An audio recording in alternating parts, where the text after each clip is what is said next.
This story is titled, My Sister-in-Law Falsely Accused Me of Having an Affair with Her and Tried to Destroy My Marriage and My Reputation, so I made it my mission to destroy her, and I did. Hey everyone! Before we jump into today's video, I need your help. We've noticed the channel is losing some traction, and subscribing is one of the best ways you can support us. It's quick, free, and it helps us keep bringing you awesome content. Your support means the world. Let's keep this channel growing together. Thanks so much. Now let's start the video. Never thought I'd be writing this, but my life's been wrecked by someone who had no business messing with me in the first place. My sister-in-law is 24. To give you some context, I'm 28 male, married to my wife, 25 female, and we've been together for about 5 years, married for 2. My wife is my rock. She's kind, thoughtful, and the type of person who'd give you her last dollar if you needed it. She's the kind of person you'd be lucky to have by your side. And honestly, up until recently, I thought we had a pretty solid life together. We live in a small town where everyone knows everyone. I run a business here, and while it's not some big corporate empire, it's successful enough that people recognize my name. In a town like this, reputation matters, and I've worked hard to build mine. People trust me. They know I'm someone who keeps his word.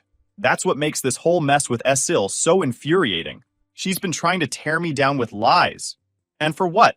Attention? Jealousy? I still don't fully understand her motives, but the damage she's tried to do is unreal. Looking back, I should have seen the red flags. My wife and her sister were never particularly close, which seemed odd to me at first. You'd think 2 siblings just a couple of years apart would have a good bond, but that wasn't the case. My wife explained early on that SIL had always been a bit difficult. She said Sil had a habit of making everything about her, even when it didn't need to be. In school, she would spread rumors about my wife to get attention. Things like, oh, she doesn't care about anyone but herself, or she bullied me for getting a better grade. It was like SIL couldn't stand seeing my wife succeed or be happy. My wife chalked it up to jealousy and tried not to let it bother her. At first, I didn't think much of it. SIL was her family, not mine, and I figured as long as she wasn't causing problems for me, it wasn't my business. But I started noticing things early on, little behaviors that made me uncomfortable. When my wife and I were still dating, SIL had this weird habit of inserting herself into our relationship. If my wife and I were out together, SIL would somehow coincidentally run into us. We'd be at a small cafe and she'd suddenly appear saying, "Oh, I didn't know you'd be here.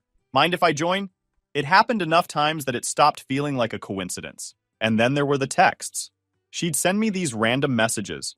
Nothing too inappropriate, but just weird. Things like, "You're such a great guy. My sister's lucky to have you." Or, "I hope you're doing well. Let me know if you ever need anything."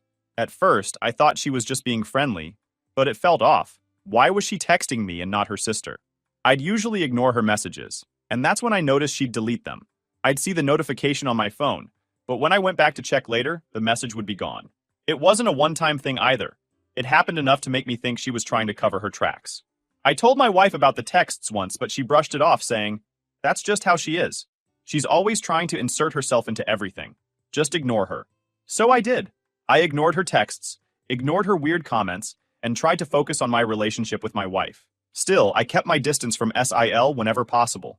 When my wife and I got engaged, SIL's behavior only got worse. It felt like she was always trying to create drama or make herself the center of attention. She'd make snarky comments like, "Oh, I can't believe you're settling down so young," or, "I hope you're ready for married life. It's not as easy as it looks."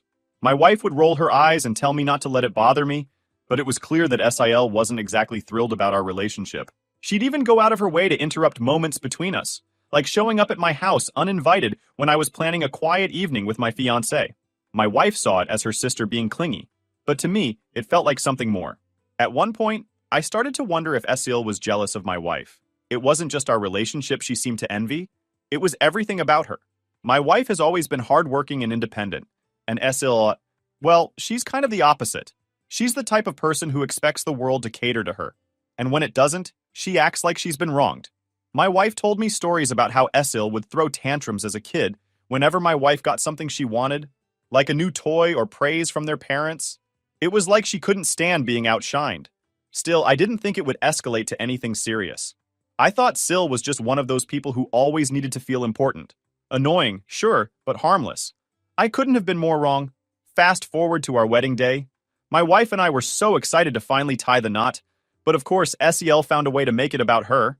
She showed up in this bright, flashy dress that almost looked like a wedding gown. People even commented on it, asking if she'd misunderstood the dress code. My wife tried to laugh it off, but I could tell it bothered her. And that wasn't the only thing. During the reception, SIL kept trying to monopolize my time.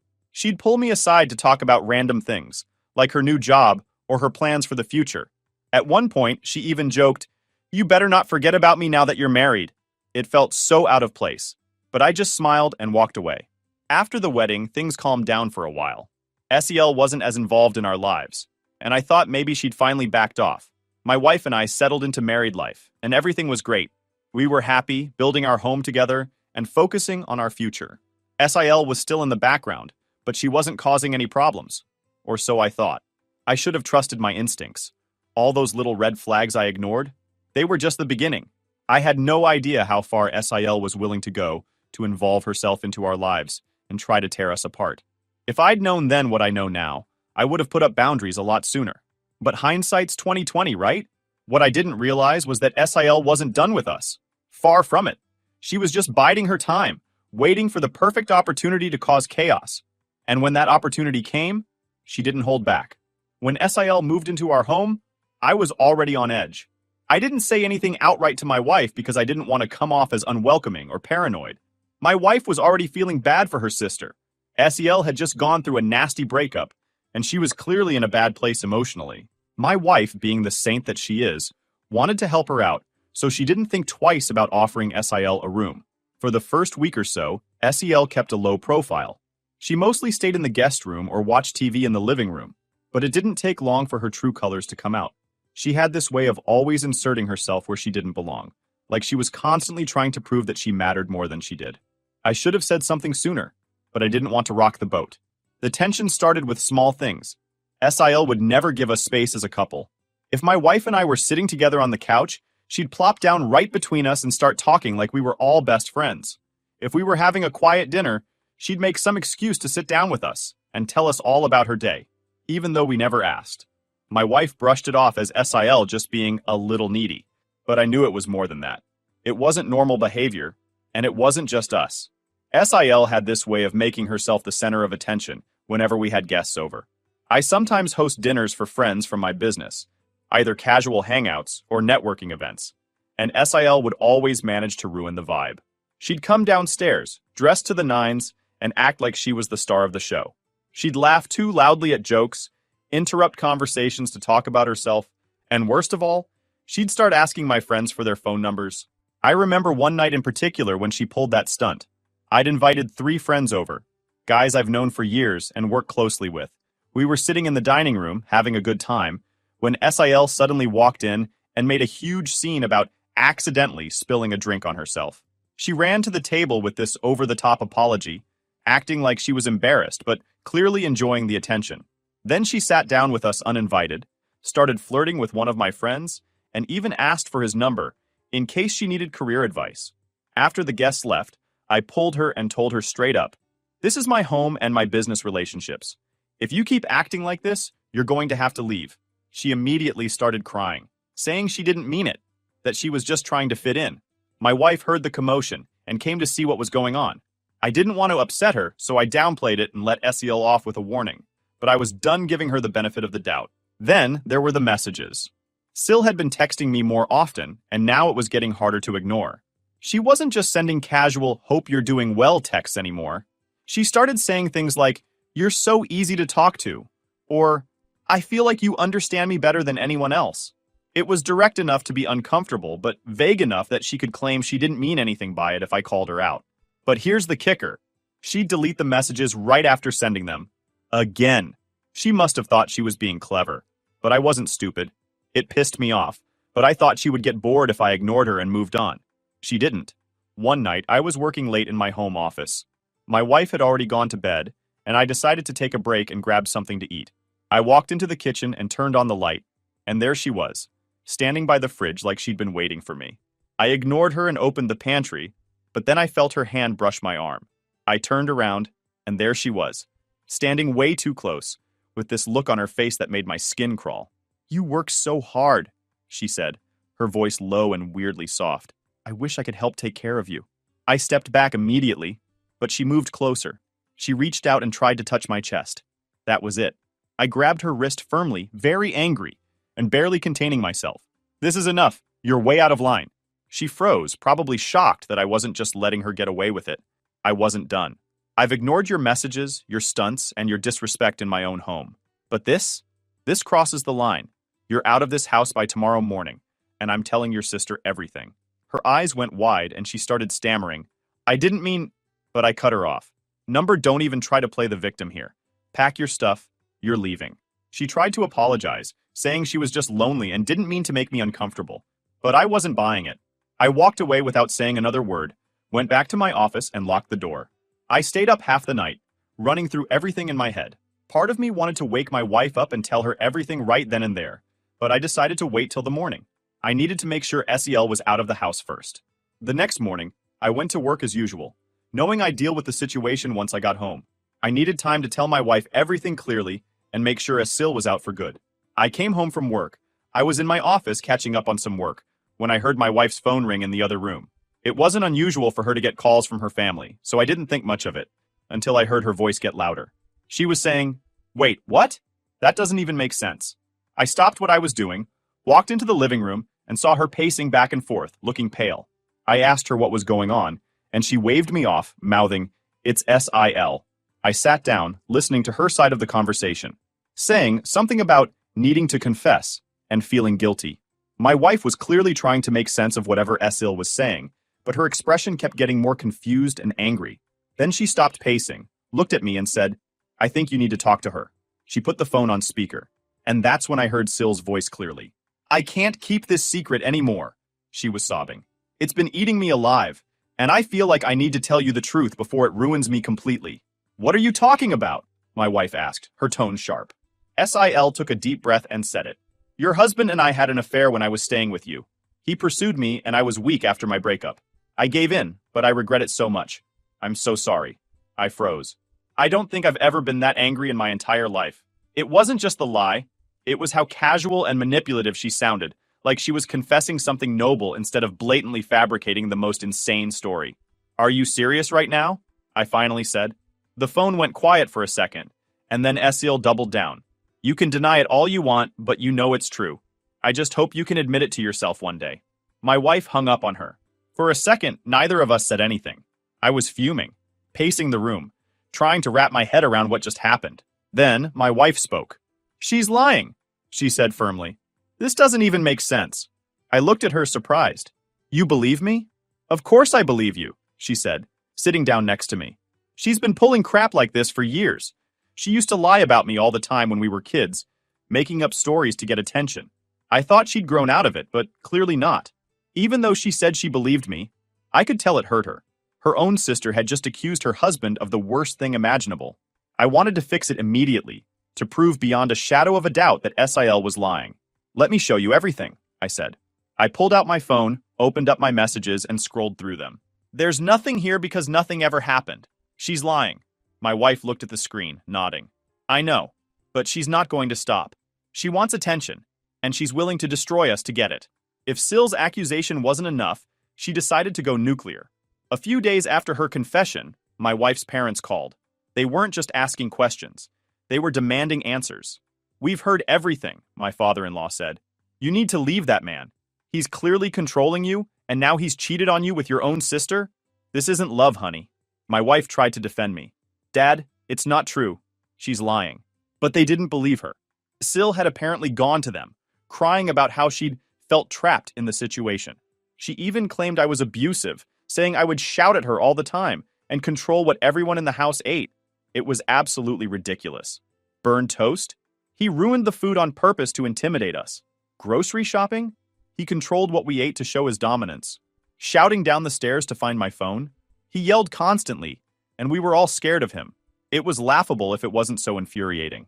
They started calling and texting my wife nonstop, pressuring her to leave me. They even went as far as calling my parents to warn them about what kind of person I supposedly was. That night, my wife and I sat down together and called my parents. We explained everything. The accusations, SIL's behavior, the messages she'd been sending. My parents were furious, but not at me.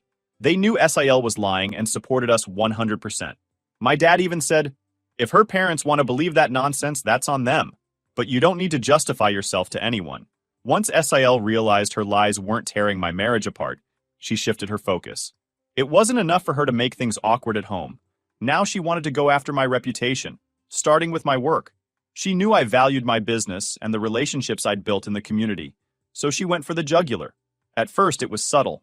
One of my business friends, Mark, called me out of the blue, sounding confused. Hey man, I wanted to check in with you. I ran into your sister-in-law at the coffee shop earlier today, and she said some interesting things about you. Immediately, my stomach dropped. What kind of things? I asked, already bracing for the worst. Mark hesitated before continuing. She was saying you're controlling at home and that things aren't good between you and your wife. She didn't outright say anything about cheating, but she hinted at some issues. I figured it didn't sound like you, so I wanted to ask. I was furious, but managed to keep my voice calm. Thanks for letting me know, Mark. It's all lies.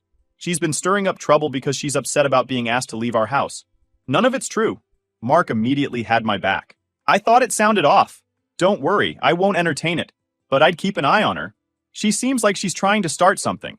I thanked him, but I couldn't stop thinking about it. SIL had already caused enough chaos within my family, and now she was trying to drag my professional life into it. She was calculating, and she knew how important these relationships were to me. The final straw came when one of my biggest clients, Dave, pulled me aside after a meeting. Look, I don't want to overstep, he started, but someone's been saying things about you. I don't know what's going on, but I thought you should know. I asked him to explain, and he told me SIL had contacted him directly. She'd told him I was under a lot of stress and hinted that I wasn't managing my business well. She said she was concerned about you, but honestly, it felt like she was trying to undermine you, Dave said. It didn't sit right with me. That was it. I'd had enough. SIL wasn't just attacking me personally. She was coming after my livelihood. She thought she could destroy everything I'd worked for because she wasn't getting the attention or control she wanted. I sat down with my wife that night and told her everything. She's not just lying to hurt me, I said. She's trying to destroy my reputation. She's been talking to my friends and even my clients, spreading rumors and twisting the truth. I can't let her keep doing this. My wife nodded, her face hard with determination. We need to stop her. She's crossed too many lines. Together, we started gathering more evidence. I reached out to Mark and Dave, asking if they'd be willing to document their conversations with SIL. They agreed. They didn't want to see her get away with this any more than I did. I hired someone to retrieve the deleted messages SIL had sent me. Sure enough, the texts painted a clear picture. She'd been sending me messages for months, trying to get closer to me, and deleting them when I didn't reply. There was nothing explicit, but it was enough to show her intentions. The security footage from the night in the kitchen was also included in the evidence. While it didn't show her exact words, it clearly demonstrated her invasive behavior and my attempt to shut it down. It backed up my timeline and refuted any claims she might make about my actions being inappropriate. Finally, my wife and I started digging into SIL's history. My wife talked to old friends, neighbors, even some extended family. The stories we uncovered were shocking. SIL had been lying to get attention for years, claiming she was bullied when she wasn't, faking illnesses, and even spreading rumors about people just to make herself look better. I called my lawyer the next morning and explained everything that had happened. I told him about SIL's false accusations, her messages, and her attempts to damage my professional relationships. My lawyer listened carefully and then laid out my options. What she's doing qualifies as defamation, he explained. If you have evidence of her lies and the harm they've caused, we can build a strong case. The first step would be to send her a cease and desist letter. If she doesn't stop, we'll file a lawsuit.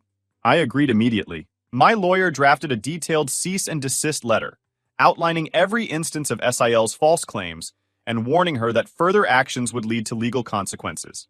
The letter also demanded that she retract her statements to anyone she'd contacted. A week after SIL received the letter, I filed a defamation lawsuit. My lawyer told me it was a necessary step, not just to protect my business, but also to send a message that her behavior wouldn't be tolerated. When SIL found out about the lawsuit, she panicked.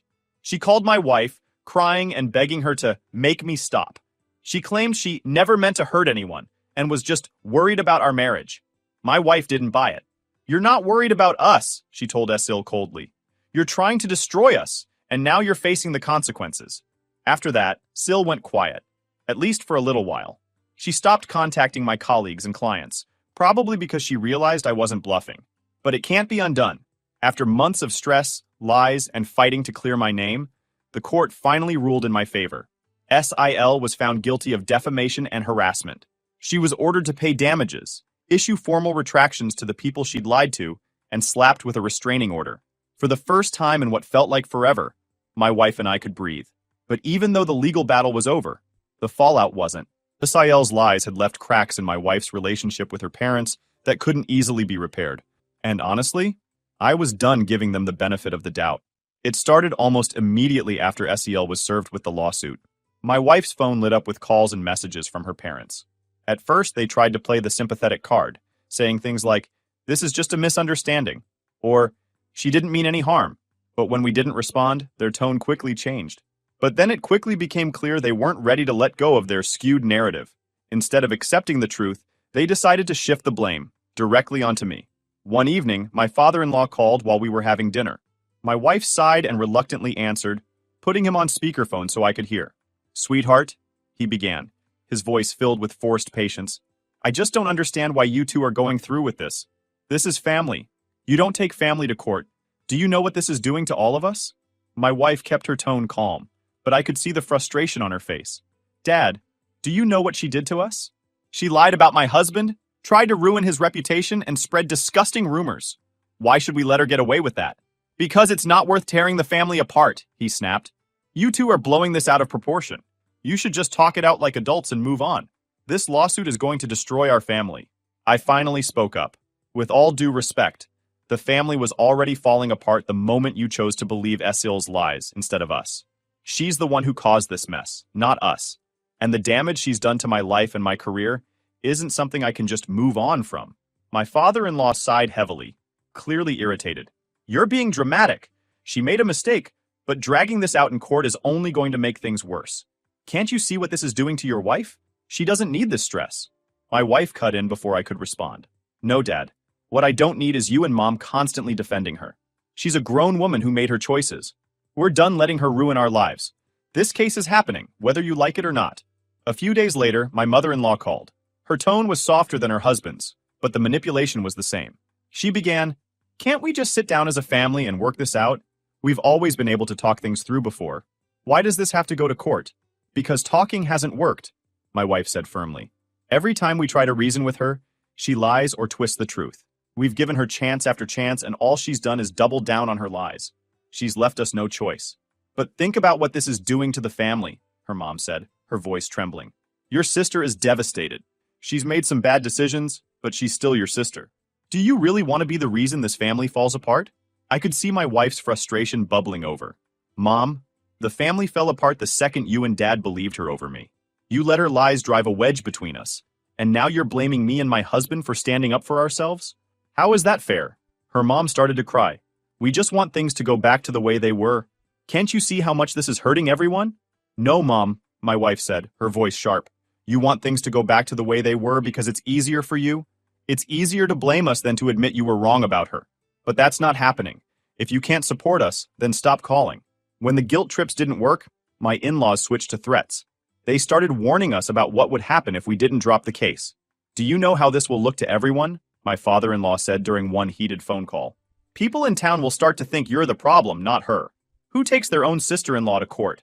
It's going to make your husband look petty and vindictive." I couldn't stay silent. "The only person who looks bad here is SEL, I said. "I have evidence proving she lied, harassed, and if someone is about to be judged, it's your daughter." "But think about how this will affect your wife," he fired back. "Do you really want to make her choose between her family and you?" My wife stepped in. "Dad, you've already put me in that position, and I'm choosing my husband because he's the only one who's been honest and supportive through all of this. If you're forcing me to pick sides, then you're not the family I thought you were." The final straw came when my in-laws showed up at our house uninvited. My wife and I were sitting in the living room when we heard a knock at the door. I opened it to find her parents standing there, looking determined. "We need to talk," her mom said, pushing past me into the house. "No, we don't," I said firmly. "We've made our position clear." My wife stood up, crossing her arms. "What are you doing here?" Her dad wasted no time. "We're here to talk some sense into you. This lawsuit has gone too far, and we're not leaving until you agree to drop it." My wife laughed bitterly. "You think you can just barge in here and tell me what to do? After everything you've said and done, you're lucky I'm even letting you in the door. Her mom's voice broke. Please, sweetheart. She's your sister. She's hurting. Hurting? My wife interrupted, her voice rising. Do you have any idea how much we've been hurting? She accused my husband of having an affair. She tried to ruin his business. She lied to everyone we know, and you two let her. And now you want to stand here and guilt me into protecting her? Number absolutely not. I stepped in. This conversation is over. You can either leave or we'll call the police. They finally left, but everything was already done. That was the moment we decided to go completely no contact. With my sister-in-law and her parents out of our lives, we finally found peace. The court case went forward, and SIL was ordered to pay for all the losses I incurred with my clients, around $83,000. We also got a restraining order against her. After that, everyone started giving her the silent treatment. Nobody wanted to talk to her. Eventually, she had to move away and live alone. Some people might say I was cruel, but honestly, that's what happens when you mess with me.